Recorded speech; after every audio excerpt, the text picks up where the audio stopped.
Before the break, we asked which of these was a sidekick on Harry Hill's TV Burp. We gave you Emlyn the Gremlin, we gave you the knitted character, or Baby Sinclair.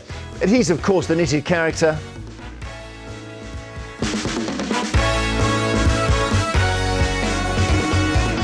Harry joins us! Oh, how brilliant. You've got the knitted character with you, Harry. It's the Come original on. knitted character. There he is, look. That must I be don't do auction the value. voice. Do you not? No. Hello, everyone. I don't think anyone remembers the knitted character today. I think the knitted character is a big part of our lives. Do you want And to actually, touch the funny knitted enough, character? There we are. Stella, have you ever seen TV Burp? Do you remember No, I'm that? sorry, no. No. She's too young. She's far too young. Yeah, it's. I think it was the father of Gogglebox in a way. It was what you watched to see what had been on. Yeah, you didn't have to watch the shows because I would cover it. Yeah, but Gogglebox is better in a way because it can be really affecting as well, can't it? You'd be laughing 1 minute and crying the next. We can actually come on. Let's have a look at TV Burp. Now I like scones from Devon with the cream on first, and then the jam. But then I like scones from Cornwall with the jam first and the cream. Oh, which is better? There's only one way to find out. See you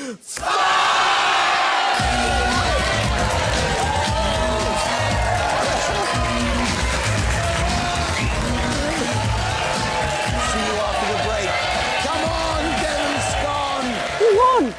That's the kind of thing. Yeah, who did win Well, that? you'd never see who won. I would encourage one of them, but you'd never actually see the result because that would Classic, be... absolute classic. We man. didn't like to take sides on the show. So here's the book. This is Harry Hill's new book. Okay, it's called How to Be Silly Every Day of the Year. Yes. What inspired this? Well, I just think the world is such a serious place at the moment, Jeremy, Yeah. and I think, although kids perhaps don't tune into the 9 o'clock news or even perhaps this show, no offence, they are aware of what's going on, and I just think it's good to be silly. Give an example of because you can be silly as an adult as well. It's the key thing we both understand. This is, someone described this as a kind of mindfulness book for children. And the other thing they have is, a lot of time they're spent indoors with the phones or on screens. So this is an attempt to sort of, perhaps to get people out and muck about. So, I'm suggesting you might want to take a sausage for a walk on a skateboard. You might want to... actually, at the weekend, I was in Bath during the Children's Literature Festival, and we had a sausage throwing competition. Perfect. Except it was in a National Trust building, and the chandeliers were insured for 10 million quid, and the kids were There's still a sausage up there. We're throwing sausages around. But there's something very liberating about I love it. I love the madness. Look at this. One thing you can do, this is kits you off your phone, right? Is you can make a car-based disguise. So you would cut out a hat and a moustache, and you'd be able to fit those inside the window of your car. And when you look out, you look like somebody completely different. I mean, that's genius. Thank you. And good idea. You can get a packet of crisps, take the crisps out, get crisps and blue tack them to your toenails, and try to impress upon your mother or father that you have a problem with your toenails. I need to see the doctor. It's stuff like that. 360, there's one a day for a whole year. So it's like free babysitting for parents. I saw someone saying that one way of we've all gone mad. A cheap way of replacing your carpets is just to get small squares of carpet and tie them to your feet. And that's you could have a different carpet That's every the week. same with bungee jumping. If you don't want the danger of bungee jumping, you just get a square of carpet and go, So we can see you on tour. I'm so excited about this. Tell us about that. Yeah, so I'm going back on tour in February, and because hard to believe, I turned 60. No. A couple of weeks ago, yeah. Oh my so goodness. I'm next year, so you could tell me about. Well, you look a lot older than me. Doesn't he look older than me? So it's a Diamond Jubilee Lap of Honour. So I'm doing new bits and some greatest hits. Okay. So my kind of rule is I never do old stuff. So I've got all this backlog of stuff, and occasionally people come up to me and say, "Oh, why didn't you do that?" I never understand. I always think if you go and see Springsteen, you want him to play Born to Run. Yeah, absolutely. If I go see you, I want you to do what would you say is the joke that you've told for years that never fails. Well, the one, it's a long one. I can't do it now, but it's the scoop of mash chop thing. But my mum, when I was growing up, used to feed me 2 scoops of mash and 2 chops. Anyway, it's a long shaggy dog routine. But my brother's going to be furious. My brother says, when you have a comedian on, do not ask them to tell a joke because you do it every time. And I said, no. I have got a joke, a quick joke. It's in the book, I think. What goes 99 thump? Don't know. An ice cream man being mugged. Tough crowd. You know, I mean, Tough crowd. The crew are really hard. They're hard. Where's Maggie today? Where's Maggie from Norway? She's over Maggie there. from yeah. Norway? Maddie, sorry. Is she a regular? Well, I think it didn't travel over Right, there. yeah. I was looking to see if Maddie was enjoying it. Just on the tour, is there any more you want to say about that while you're on? Well, we're going all around the country. Right. You know, look for it's a harryhilltour.co.uk or go to my website and buy them. And I'm looking forward to seeing everyone. It's a very good We're plug. bringing the Badger Parade back. Who knows the Nitty Yeah. character? I've heard news that Wagbo might be on the loose too. Brilliant. If you remember the Nitty character, you might. You're so busy because we got the tour, we got the book, and we also got a podcast. And I was saying to the producer, can we play a clip of the podcast? And she said, it's so crazy, we can't find a clip that will. Yeah. So it's because you're talking to your son, but you're doing the voice. She's been spending the week on it.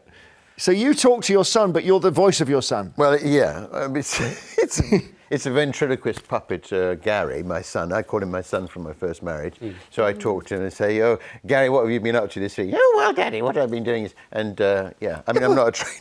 I'm not even a trained ventriloquist. Somehow it works, Jeremy. But ventriloquism on a podcast it's new territory, Mike. You could do that. Well, yeah, I could try, but I wouldn't do anything as successfully as Harry for obvious reasons. But yeah, I'm up for anything, you know. Do you know the amazing thing is, I could be your ventriloquist, yeah.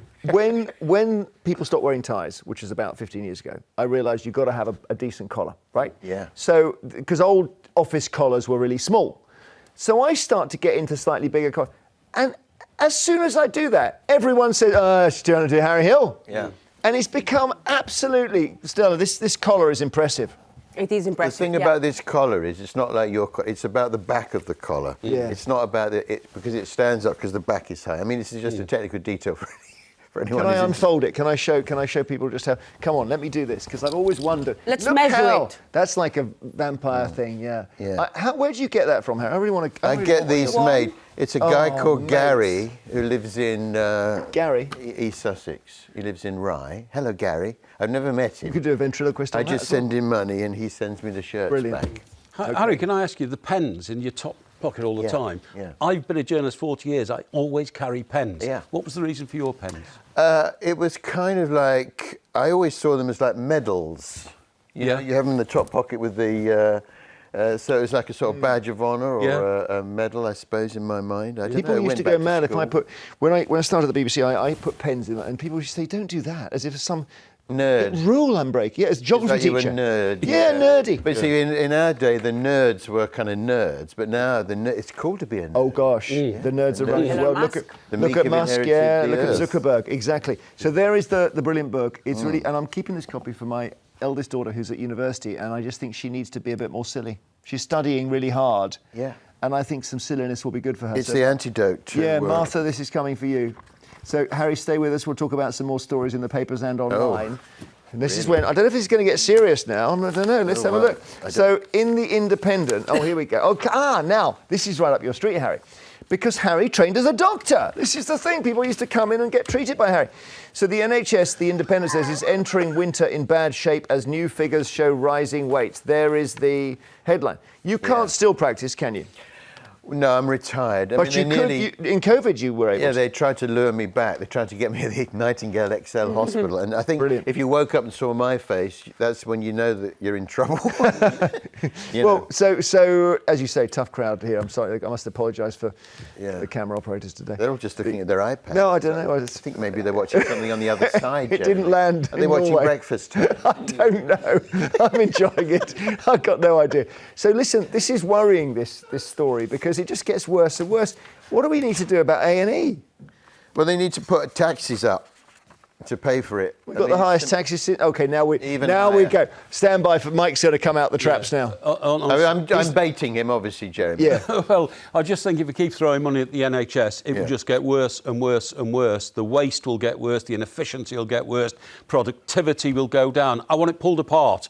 Branch and root, I think, Not time for that. politicians. Call so it. you're Pull a it Labour apart. Party supporter, Mike. You didn't tell me, Jeremy. No, That's so nice. no. Because that's exactly Mike, the what thing to the know about Mike, he doesn't talk about it much. He has been very successful. He owns a penthouse and he has a driver on standby. Okay, so he's somebody who doesn't want to pay any more tax. Well, I don't mind paying taxes, but politicians are the worst people in the world to use your money properly. I can spend my money much more efficiently than any politician. Well, there isn't time. Well, you can get Bupa, but there's not time to fix this thing. It's an acute crisis, so we actually just need to throw money at it for the time being. That's so interesting. Yeah, but for how long? I mean, forever? You need to get the doctors back on side. You know, Jeremy Hunt basically lost the confidence of the doctors, alienated the doctors, and the whole NHS runs entirely on the goodwill of the staff. I can see Stella wants to come in. Stella? Stella, yes, sorry. No, I completely agree with. Thank you. And I'm glad I have you here. But I'm going to just say, in Mike's favour, measurements say we put more money in and it slows up. It's less productive. Yeah, but we also have an aging population. We have more and more health needs in this country. And the problem with the NHS is we kept on taking money away from capital spending and spending it on just the day-to-day emergencies that we've been having over the years. And now we're in a situation where the infrastructure is really, really bad. We don't have the right equipment. The training is not there for a lot of people. We don't have enough staff members in a lot of these places. And I do agree with you. There needs to be reform in the NHS. This is why I really, really like what the current Labour government is saying. I love what Wes Streeton has been talking about. And you are quite right. He needs to... He's broken. He needs to take the doctors and the nurses on board. And this is why they give them the pay rise. Because we were running out of time and I've just got other stories, and one of them is completely unrelated. Well, it's unrelated. It's about something called breakdance bulge. Stella, this is... Yeah, tell me. We've got some pictures of this. Insane. So you know how, like, break dancers, they do this move where they put the hand on the ground and they spin around with their legs on top. Apparently, they get a bulge at the top of it, and that is a problem, and then they need to have a surgery. I want to see a photo. Oh, there we are. Okay, right, there we are. Now, when I was at the Edinburgh Fringe, I saw some break dancers from Australia, and one of them was wearing some sort of metal plate on his head. And I thought, what sort of wokery is this, where people have to now wear special caps if they're breakdancing? But that's the answer. Because if you do it all day long, you're going to get a strange bulge. How is that a story? If somebody goes around bouncing up and down on their head all day, they will get a bulge in the top of their head, won't they? So how is that even a story? You know, Well, I mean, like it's obvious. You worked as a journalist, maybe you can tell us. Well, no, what I'm saying is, to me, it's one of those man bites dog, dog bites man. You know what I mean? That's so blinking obvious. It'd be a better story if you said you don't get a bump on your head when you break We've dance. got the person who caused a viral sensation at the Olympics, bulge. We never had, no. And actually, when I was working was the peak of breakdancing, I would say. So Yeah. Perhaps people, you know. The 90s. I have no idea. Perhaps it's, we need to, yes. We're still trying to land a joke with the crew here. How's Maddie doing over there? Okay, we're still on. There's only about 2 people in this. I know. Well, I know we're low. It's thin on the ground. Yeah. Harry, you've got a story about. Is it the Star who always have an eye-catching headline? Yes. And it's "Save our gits and plonkers." Del Boy, Sir David Jason has waded in on the campaign to save our great English insults, gits and plonkers. We could see a clip of Only Fools and Horses. You plonker! He really... it's so good. Yeah. But plonker's fine, isn't it? Yeah, but it's a bit outdated now, isn't it? Wasn't that language from 70s and 80s when Del Boy was big and all that? But we've passed on into new generations now. What do you use as a term, broadcastable term? Well, I like juicehead, which is what I'm invented. Juicehead? Yeah, juicehead. That's okay, weapon. I can see people go, what an absolute weapon.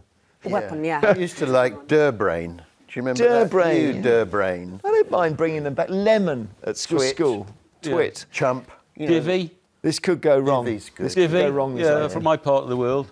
Divvy, okay. Let's maybe not do anymore. Yeah, okay. But what he's saying is that we should call people, we should use this word more. So I am going to call you a plonker. I'm fine with that. You like the idea of plonker. that. Yeah. Oh, do it again. You plonker. Oh, I love that. Straight back in the 80s. Okay, not uncommon for people to take up trends and challenges that have gone viral online. Mike here is famous for doing something called the Cinnamon Challenge. I don't know if you've seen this, Harry. No. But, oh, can we see it? Okay. I'm going to take the challenge now. This is one of the fullest tablespoonfuls of cinnamon I've seen in the various challenges that I've seen recorded. Mine's going to be the best of all, and I bet you I won't even balk, OK? 3, 2, 1.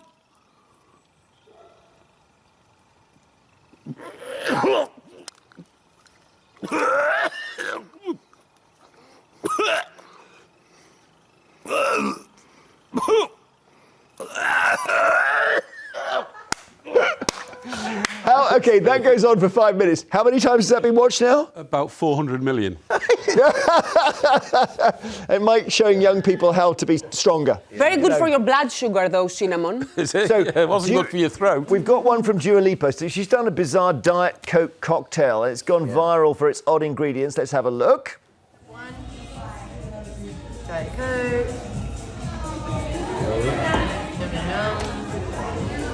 And then pickle juice. And a couple pickles from my hand. Okay. And then some jalapeno sauce. That is.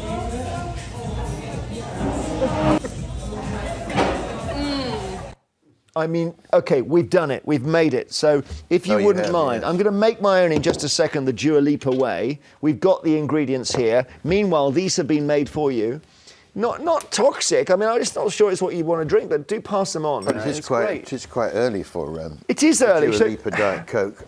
What is she Let calling me just, it? There we go. I suppose it's, where are we? We're sort of, 11 o'clock. What is she calling Well, I don't know what she's called it, the Lipa. So I'm going to do what she did. Let's have a look here. So here we go with the Coke. I'll try and make it not fizz up too much by pouring it slowly. And look at that, the expert Coke hand, Diet Coke.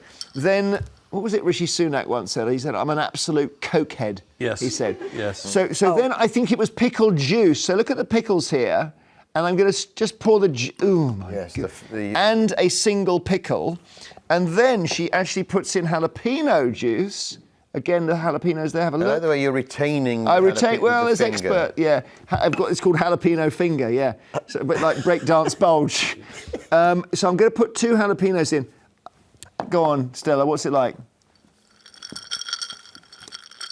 Actually delicious. You know, the hottest women you know, they eat like bean raccoons, literally. Wow, bin wrappers. Yeah, and this is Diet Coke, yeah? Do you You're know not what? making us fat. It is actually good. It's just... It's not bad. Is there any alcohol in it? No, Mike, I no. can't drink it then because it ruined my reputation. Sometimes, actually, what I do is I put some Branston pickle into some Fanta. Do you? Try that, yeah. Does that work as well? Yeah. Wow. Branston pickle into Fanta. My Little bit of goodness, Branston Dua pickle. Lipa is doing their own career. It's really... Do you know what? I'm going This is into a slight revolting. reverie. Okay, you say revolting. Delicious, you're Revolting. just My trying to be brain says I controversial shouldn't now. like it. I think that the Diet Coke is just swamping all the other flavours. Yeah, it's You're really loving it. No, I can feel all the different flavors. Yeah. So, Harry, thank you so much. Did you enjoy that? What? This? This experience, not really, no. No, of course I did. Yes, it's always lovely to see you because I'm a big friend of your brother's. Tim is my favourite comedian. Tim Vine. He loves you. You and him. And we're very good. One day, you and Tim performing together. I keep asking. Come on. I keep saying, Tim, it's gotta if you're happen. watching, I'll mention Tim. it. I know he doesn't watch this show, but Tim, if you're watching. Look, here is the book. I'm going to get you to sign it for my daughter. There we are. Harry Hill, How to Be Silly Every Day of the Year. And you can find out how to disguise yourself in a car, which is one of the days of the year. I think it's April.